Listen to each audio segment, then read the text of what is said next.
শাশুড়ি এক জেনারেশনের আর বৌমা আরেক জেনারেশনের। শাশুড়ি ভাবে একরকম, বৌমা ভাবে আরেক রকম। শাশুড়ি চায় বউর উপর খবরদারি করতে, বউ চায় শাশুড়ির উপর খবরদারি করতে। এই ডমিনেটিং এর কারণে কিলাকিলি আছে না নাই? আহা, এটা ঠিক না। আমার শাশুড়ি মায়েরা যারা আছেন, প্রথমে শাশুড়ি দিয়ে শুরু করি।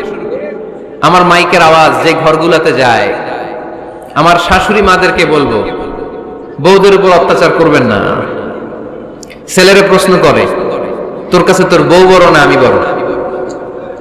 আছে না নাই? এটা একটা প্রশ্ন হইল। তোর বউ বড় না আমি বড়? দুজনেই বড়। তো এক ছেলে সুন্দর উত্তর দিছে, আমার কাছে ভালো লাগছে উত্তরটা শুনে।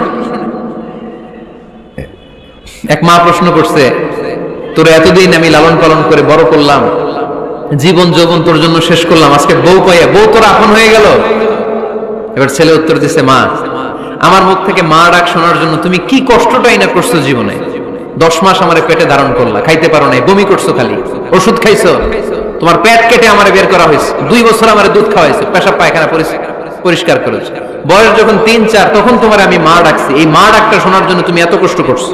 আর আরেকবারের মাইয়া এই ঘরে আইসাই তোমার মা ডাকা শুরু করছে। যেই মেয়েটা তোমারে মা ডাকে সে আমার আপন হবে না কেন মা? ঠিক কিনা? এই মা ডাক শোনার জন্য তুমি এত কষ্ট করলা, আমারে লালন পালন করলা, 10 মাস পেটে ধরলা, পেশাব পায়খানা পরিষ্কার করলা, এরপরে মা ডাক শুনতে পারছো। আর আরেকবারের মেয়ে জানা নাই চিনা নাই এসেই তোমারে ডাকা শুরু করছে মা। তো যে আমার মারে মা ডাকে তার স্থান তো আমার কলিজায়, ঠিক কিনা? শাশুড়ি আম্মারা যারা আছেন, প্লিজ বৌমাদেরকে কষ্ট দিয়েন না। অনেক শাশুড়ি আছে পান থেকে চুন খসলে রেগে যায়, পদে পদে স্ত্রীর ভুল ধরে, বউয়ের ভুল ধরে, আছে না নাই? এটা করবেন না। সে তো নতুন, আপনার অনেক এক্সপিরিয়েন্স হতে তার সময় লাগবে। তাকে সময় দিন, তাকে ভালোবাসুন, ঠিক কিনা? না বুঝে সামান্যতে বৌমারে বদদোয়া দেয়, এরকম আছে না নাই? কিন্তু বুঝতে চায় না, বৌমারে যদি বদদোয়া দেয় তাহলে তার নিজ ছেলের পরিবারের ক্ষতি। পেটে ধরা যে ছেলে, ছেলের পরিবারের কিন্তু ক্ষতি, তার আপন নাতি নাতনিদেরই ক্ষতি। আওয়াজ করে বলেন ঠিক কিনা? বৌমাকে বদদোয়া দিয়েন না।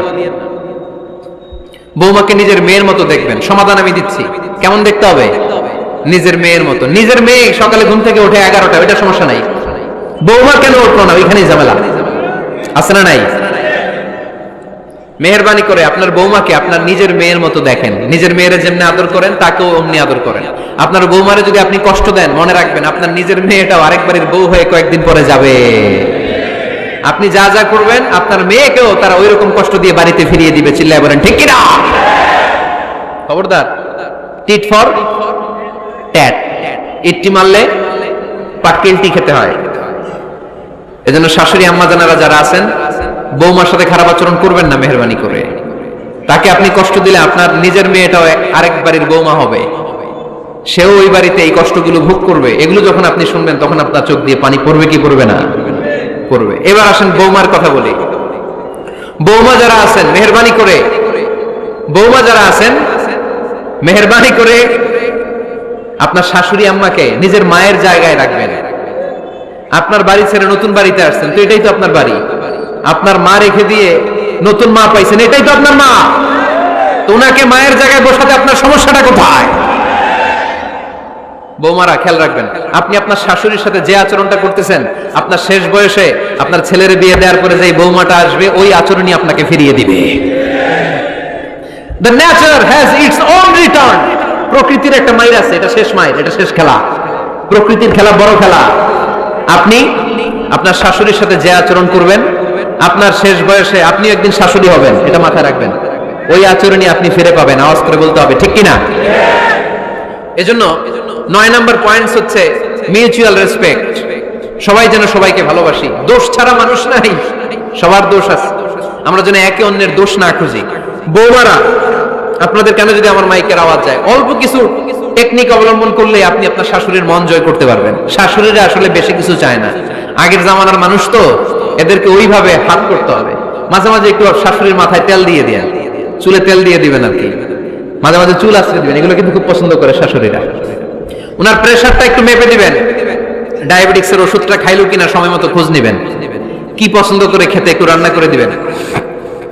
যেই বক্তার ওয়াজ শুনতে পছন্দ করে ওই বক্তার ওয়াজগুলো ডাউনলোড করে শাশুড়ি আম্মাকে দিবেন, ইসলামী বই দিবেন। দেখবেন বয়স্ক নারীরা মাহফিল যেতে খুব পছন্দ করে, ওয়াজ শুনতে খুব পছন্দ করে, নবীদের কাহিনীগুলো শুনতে পছন্দ করে।